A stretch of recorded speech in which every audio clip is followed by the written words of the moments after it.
Right, team, welcome. Good to see you all. We're going to be working on this here. Right, Nearpod code GYL6N. Jump in there. We're still looking at international trade. Right, this is going to be something that we will spend a bit of time on. It's part of the unit of work. It used to be called international trade. Okay, that's what the unit used to be called. Under the new syllabus, the unit is now called the external sector or the external world or some such phrase like that. Okay, that's the new terminology. And what that means is that the unit is going to encompass international trade and economic development. Okay? Now, that's not going to bother you at this point necessarily, but later on when we are making sure that we are getting the exam questions down and thinking about those exam questions, there's going to be a link, an additional link between international trade and economic development. Okay? Right, so jump in GYL6N into our international trade. Why on earth do we trade? That's a question that we really need to start this off with. Why do we actually trade? What's the point in trading? So the first question is asking you, what is trade? What is trade? What is it all about? What are we doing if we are trading? Have a go. Let's see what you can come up with. What is trade?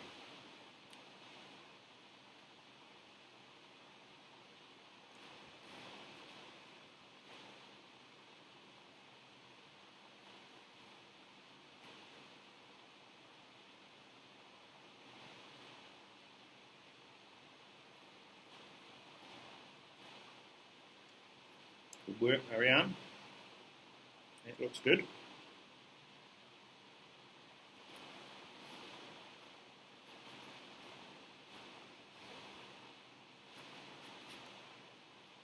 See what some others have to say. Okay. Good work, Jensen. Oh, and Jungsen.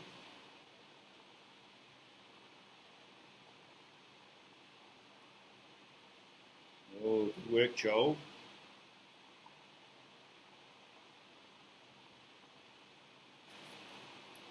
Wait on a few more.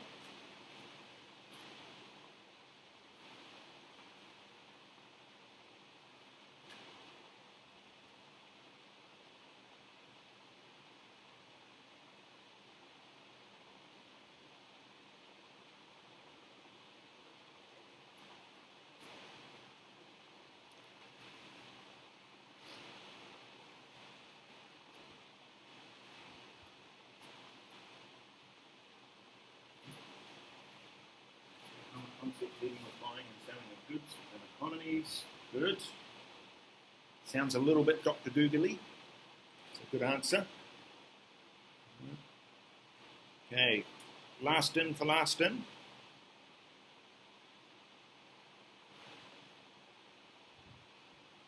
Good work, Sharaf.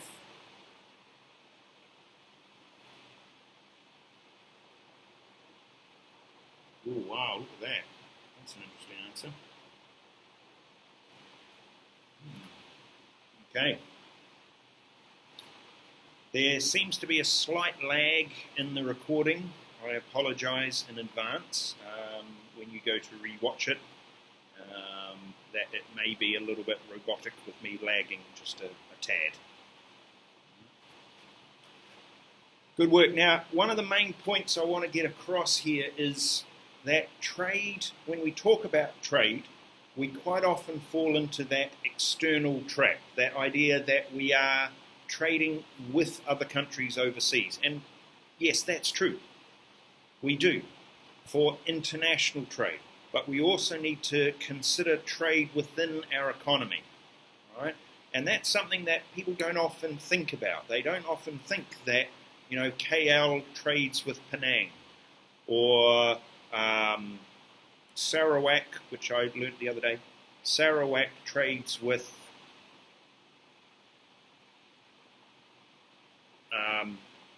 Malacca. Thank you. Right? So we don't often think about that, and technically that's trade. That is trade. Right? But it's within one country. right? Even if the country has islands offshore, it's still within one country, you know? And when people start talking about they want to ban trade or they want to restrict trade, they have to be a little bit careful, I think, right, in what they are actually referring to, because you wouldn't suggest banning trade with a part of your own country. Or would you? Maybe you would. But typically when people are anti-trade, right, they're thinking about other countries. Now, because I've made that link, the connection I'm trying to get across to you is that the only difference is that it's another country, right? So if they were part of your country, you would be perfectly happy to trade with them.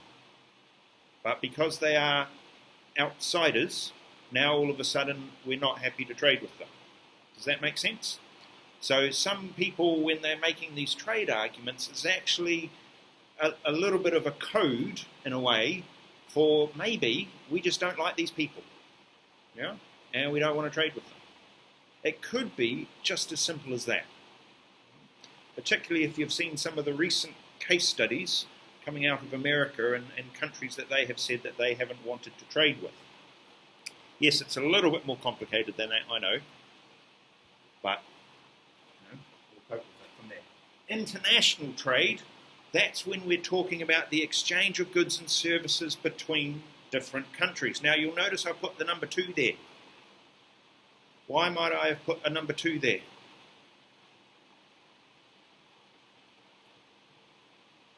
Are there two types, maybe? Sorry, say it again? Would there be like two types of trade? It could be like 2 types of trade. Yes. Any other reasons why I put a number 2 there? Go on, rock stars. You know this one? I know it's early in Monday morning. Second slide. I don't know. You know? Yeah? Because it's marks. Yeah, that's the one. It's an exam question. Believe it or not, that's an exam question, and it is quite literally worth 2 marks. All right? So, knowing your definitions, quite important. Knowing them with a precision that you're not going to get confused between trade and international trade. Okay? That will be important. Right? Because when we're talking trade here, we're actually talking international trade. Yes, we could talk about local trade or domestic trade, etc., but we are typically going to be referring to international trade. Now, what I would like you to do is to find 3 countries and work out the trade data for those 3 countries. Now, some of you may have had a go at this already, right? In your previous lifetime as a Year 12, right? You may have found this information out, okay, when we had a big data challenge that you were finding all this real-life data. But remember, one of the big key things in your exam is going to be how able you are to incorporate real-life information into your answers. And it might be the real-life information from the case study they give you, or it might be that it's real-life information that you just know. Okay? So yes, it would be a real big advantage for you to have in your head some general data, statistics on countries. Who do the countries trade with? What do they trade? You know, how much do they trade? You know, some of the actual hard numbers. I know that's a difficult thing to perhaps get. You might want to have a table in a Word document. You may have already collected the information, because remember last year you were collecting data about GDP and data about inflation, so you can actually add this to that potentially, right? And have like a massive big, case study data-wise, right? I did say 3 countries. It's always good to try and choose countries that are potentially a bit different from each other, right? So that you can see a difference in what they're trading, right? So what I'm going to do is I'm going to give you about 30 or 1 minute, right? And I'd like you to go online and try and find 3 countries. Just put them into a table. If you've already done this, you can have a minute to refresh your brain, right? Some data on their trade. You've got about a minute. starting from now. Okay, so you have probably found, if you haven't found them yet, bookmark the site that you're on and go back and look at them in a bit and gather up statistics, 3 countries, what do they trade, who do they trade to, how much do they trade. Okay. Now, one of the things you will notice is that I've connected this case study challenge to the definition, with the point being is that when you are defining, one of the best ways to define these concepts in economics is to add real-life definitions to them. Okay? It might surprise you to know, but in the teaching world, there is now an acronym for real-life examples. It is RLE. So quite often when we are online discussing students' work, which we do from time to time, the comment will be made about, have they included enough RLE in their answers? And it's real-life examples. Yeah?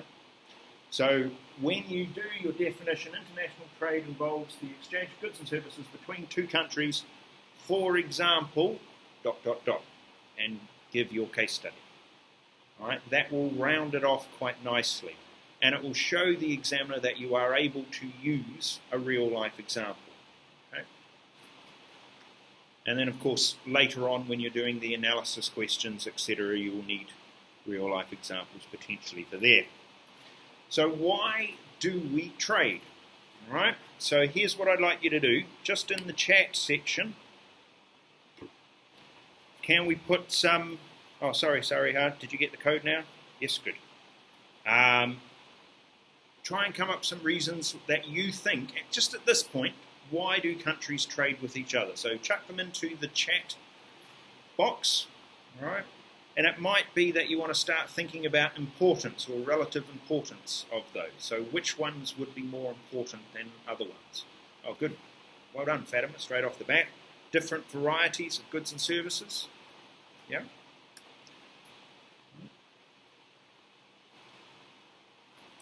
Get products you can't produce. Not have the resources improve relationships. Good. Yes. Increase GDP. Increase domestic production. More domestic production, more consumption. You guys are rock stars. Well done. Absolutely. Import factors of production and the lowest cost centre. Yes, well done. Although what we're going to find, believe it or not, is that sometimes that doesn't always work. Right? To specialise on specific goods and services lead to lower opportunity costs. Yes, absolutely. Well done. Yeah, what we're going to find, what we're going to find is that sometimes if we have, okay, that's good. If we have a trade agreement, right, like say for example the European Union, it may be that we have to import our resources from particular countries because we've got the trade deal with them. So therefore it isn't necessarily the lowest cost, it's the country that we have to import from because we've got that trading deal with them. Yeah? So yes, although we can make the argument that trade is more efficient, it may not always be that way. Do you think that there are winners and losers in trade? Right? Very common in the media to talk about people winning and losing from trade, particularly when they're talking about trade agreements or trade deals, right? Particularly the last few years under a previous president. Well, what do you think? Do you think people win and people lose from trade?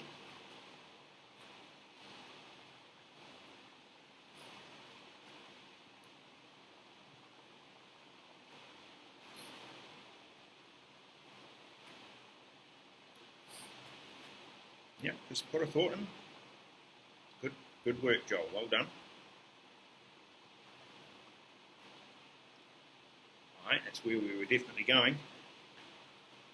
Yeah. Okay. If you take that particular worldview, right, the Mercantilist Worldview, which we're just going to touch on now, which was in the work that you had a go at. If you take that point of view, then yeah, there definitely are winners and losers. And unfortunately, that is how some people still see the world. Right? This idea of them versus us, or us versus them. Right? This idea of foreigners and us locals. Yeah? This idea that the overseas sector is somewhat mysterious and, out to get us, or however it is. Yeah? Because when you look at the actual arguments, let's imagine Tuvalu. Okay, in case you've never heard of it, I'd quite like to introduce you to a country in the Pacific called Tuvalu. All right, which is quite a fun name to say. I was saying this to my son last night, and I said to him that there are quite a few countries around the world that have got some quite cool names. He didn't believe me that there was a country called Uzbekistan. And then I told him the even funnier one is the one that I tell my students. In Africa, there's a country called Chad. He said, no, there isn't. I said, yes, there is. No, there isn't. He was absolutely adamant that there is no country in Africa called Chad. But there is. I told him to ask his mother. Now, where was I? Yes. So if Tuvalu was able to make goods and services cheaper than Malaysia,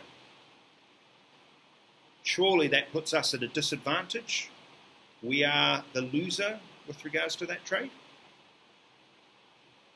What do you think?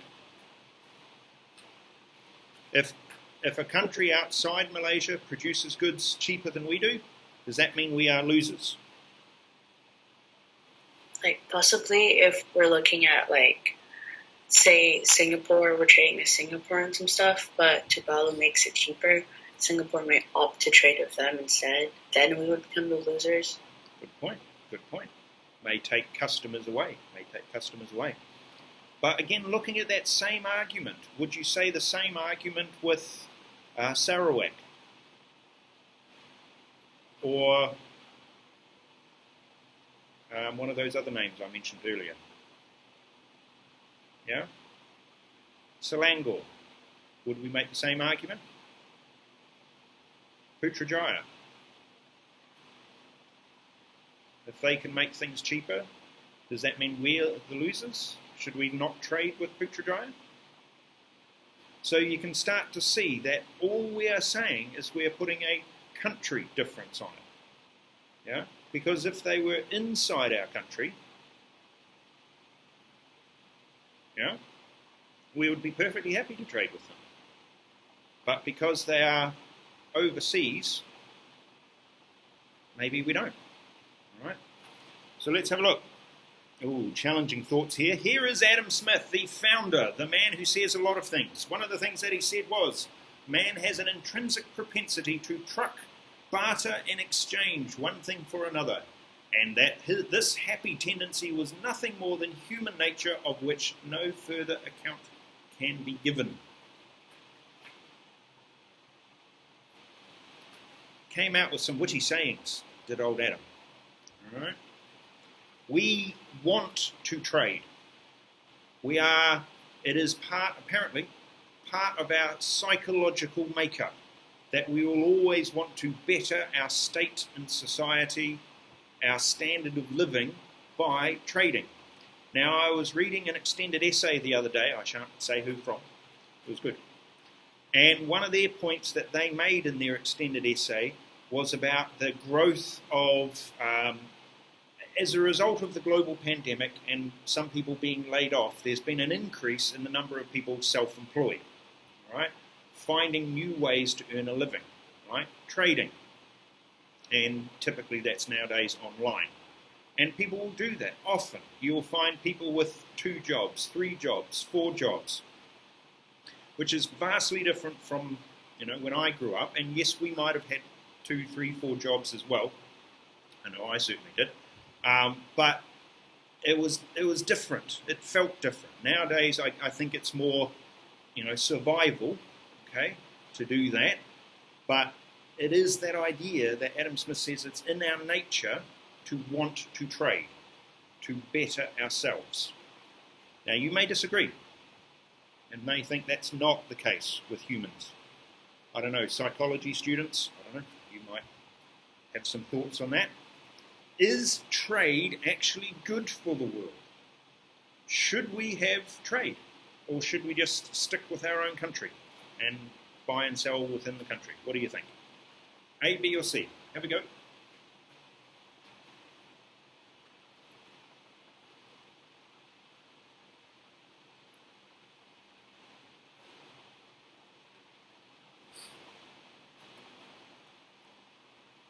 Some answers coming in. Good work, team.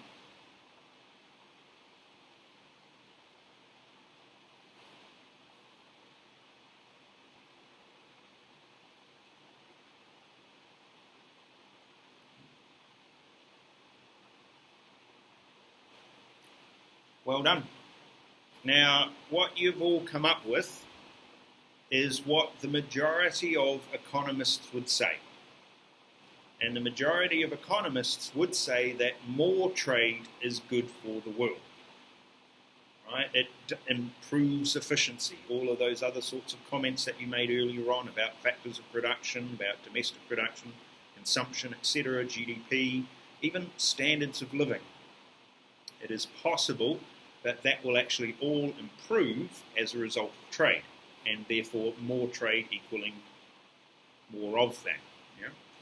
Now, not everybody is going to agree with that, and some people might suggest that I'm indoctrinating you into the economic philosophy of, and you might make that as an argument yourself too, that this is a very classical thought process, that there are different aspects of thought that you might think are more important. Okay, you might even be able to find the one or two economists, and quite literally there's only about one or two, who feel that trade and more trade is not a good idea. So, you did some work on our friends the Mercantilists. You've probably seen the word mercantilism before, because if you actually look at the word, here it is, mercantilist, you'll see the word merchant in it. Right? They were people who were doing the trading all that time ago, right? Hundreds and hundreds of years ago. For them, one of their big philosophies, as you would have worked out, was that global wealth is fixed. They were basing it on the idea of gold. There was a fixed amount of gold in the world. Right? And therefore, the only way you could make your country wealthier was to take the wealth away from other people. And that did lead to some pretty horrific things going on, as students of history will know. Right? All of those sorts of colonization issues and battles, and sometimes the extermination of entire races of people. That's when this was happening. Right? For them, part of their goal is this idea here. Here. A trade surplus is the key thing. We don't want to have trade deficits. We want to be earning more than we're spending. We want to have a surplus. So for a mercantilism, or a mercantilist, to have a trade deficit is a bad thing, and to be avoided at all costs. They also view trade as being what's called a zero-sum game. Now, if you're not an HL learner and you didn't learn about game theory all the way back when, that might be a new idea to you. Right? HL learners, you'll be very familiar, hopefully, with the idea of zero-sum games. It is quite literally what this says here. That in order to do better, you're actually making someone else worse off. You are robbing Peter to pay Paul. You are... there was an expression that we used to use at university, and it was called... Apologies. It was called beggar thy neighbour, with the idea being that the way to make yourself wealthier was to make your neighbours poorer, right? Make them into beggars. Yeah, that was the philosophy. Why does it matter? Well, it brought up quite a very Eurocentric viewpoint, because a lot of the people at the time were coming out of Europe. It wasn't just the British people. It was the Spaniards, it was the French, It was the Belgian people from Belgium. Belgians? What do you call people from Belgium? Belgian. Belgian, there we go.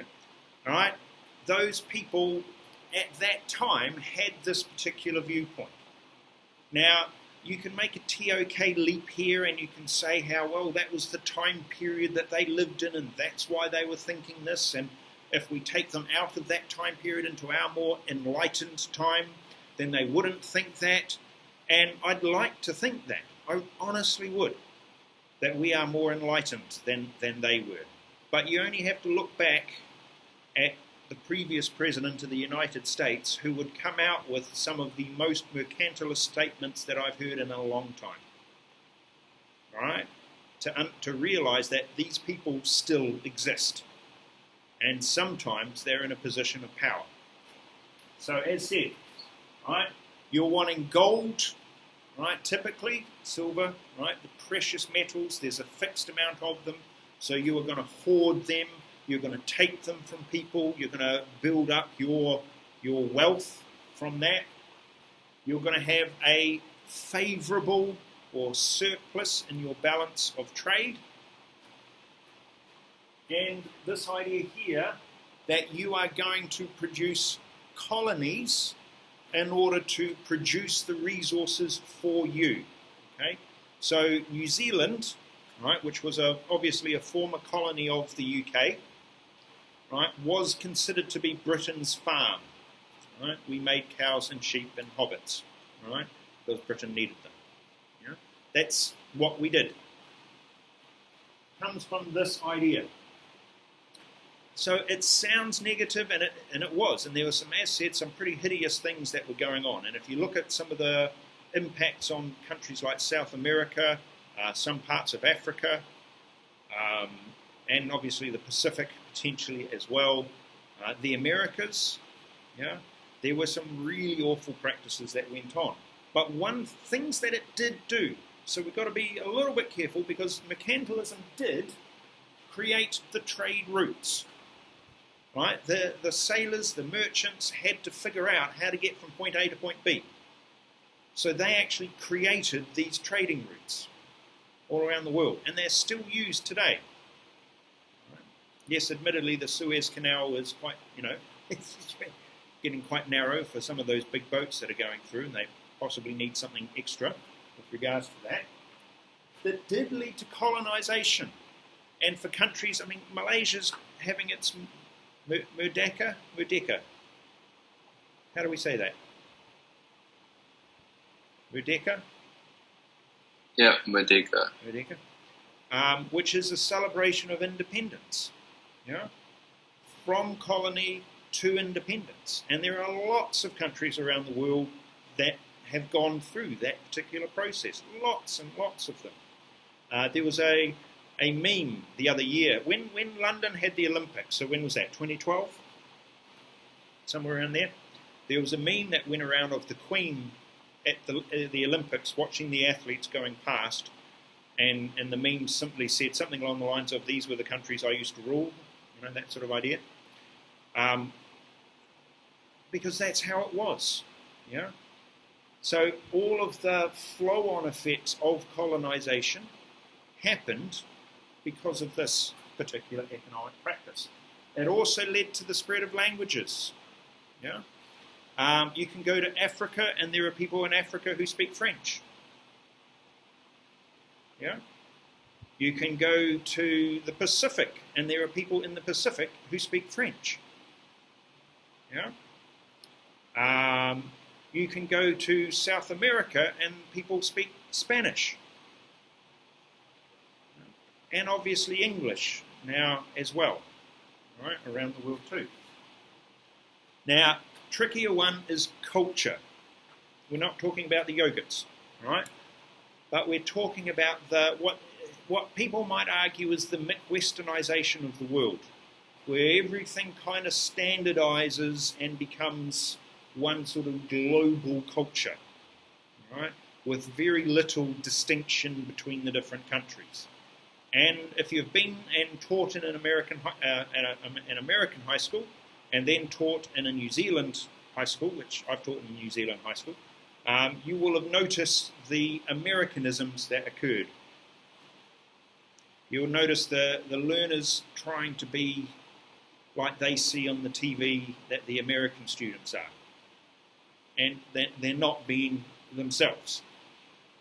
Right? And it became quite a frustrating thing from a teaching point of view. And is that a wrong thing, right? That we are all merging cultures? I don't know. You might have a particular viewpoint about it. Right? When we lived in China, we found it very difficult to learn Mandarin.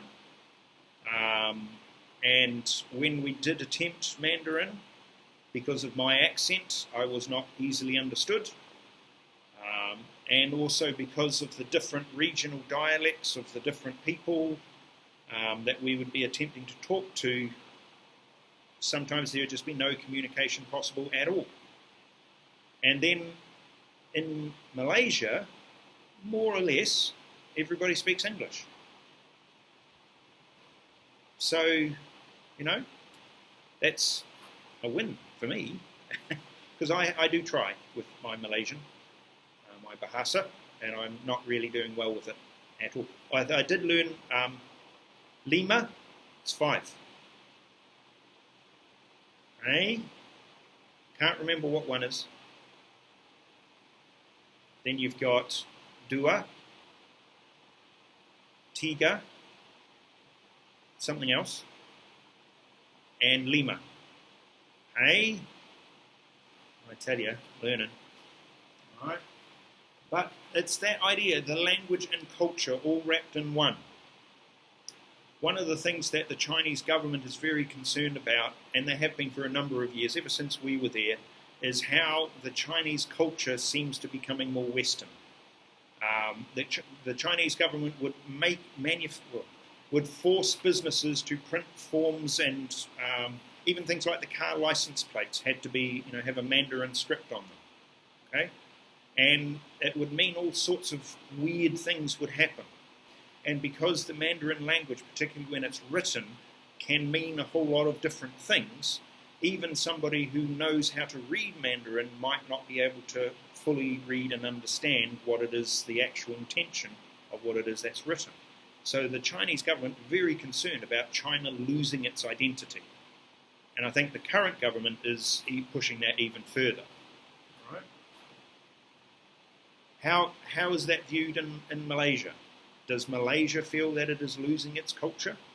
I don't know. Only been here 3 years, I'm not sure. The spread of ideas and values. Okay? Around the world, more ideas being spread. People talking about global issues like global warming, right? And the environment issues, all of the human rights issues, they are actually being discussed, and they are spread around the world. So that's not necessarily a bad thing either. But definitely some of these other ideas did lead to some pretty horrific practices. But where would we be without it? It would be quite a different world if the mercantilists hadn't done what they did. All right, now, next part, close exercise, have a go, fill in the gaps, see where you get to.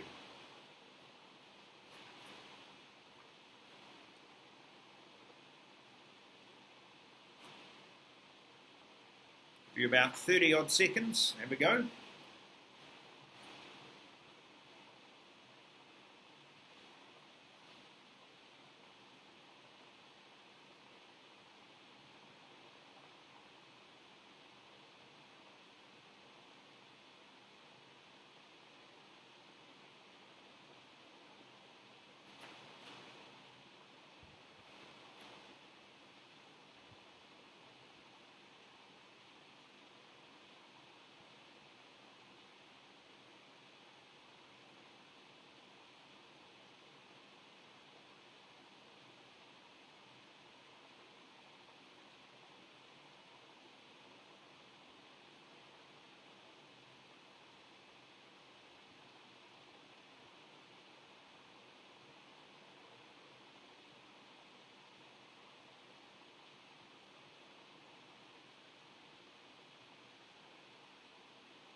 filled it all in.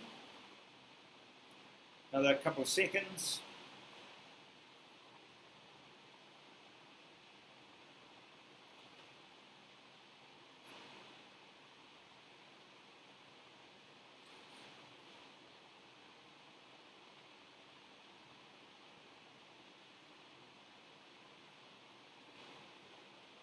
Right.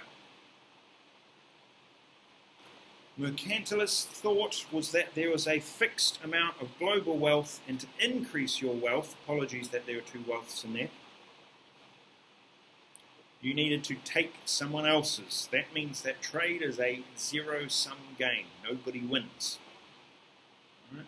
Trade surpluses are the desired outcome. All right, so just going to have a look at this. All right, and then we will finish for the day and you can review. All right, that's quite important that you do, and also that you have a bit of a mental break from the screen. So what the textbooks tell us, what the economic theorists tell us, is that there are some very specific things that we will gain from trading. All right, so these are them. Right, lower prices, greater choice. You'll recognize some of these from what you were saying earlier on. Different resources, economies of scale. That's one we hadn't necessarily considered, but you know, if we're going to grow our economy through trade, then potentially we're going to gain with regards to economies of scale. Increased competition. Now, for economics, we see increase in competition. Right? Higher level learners, more competition, more efficiency, more efficient allocation of resources around the world, potentially, and also another one, we didn't necessarily come up with this one, a source of foreign exchange, the money, the currency. Right? Because when we trade, we have to trade in the currency of the country that we're trading with.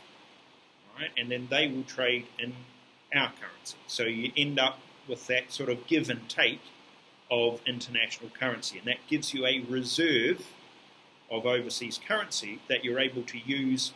Essentially, it's used as a currency of last resort, as a savings account, if you will, that enables us to trade, but it also enables us to help pay for any imbalance in trade and also any possible imbalance in the economy. We're able to use it in an emergency situation. Right? And we're going to talk a bit more about that in lessons to come. All right? Okay, team. Now, here's what I would like you to do. I'd like you to review all of these concepts with regards to trade. If you haven't done the research into mercantilism, that would be a good thing to do. That should have been in the classroom the other day. Have a go at that. Otherwise, team, we will see you tomorrow. Have a fantastic day. If you have any particular questions, you might like to stay on the meet. Otherwise, as we'd say in the land of my birth, he kōnera, which means goodbye for now.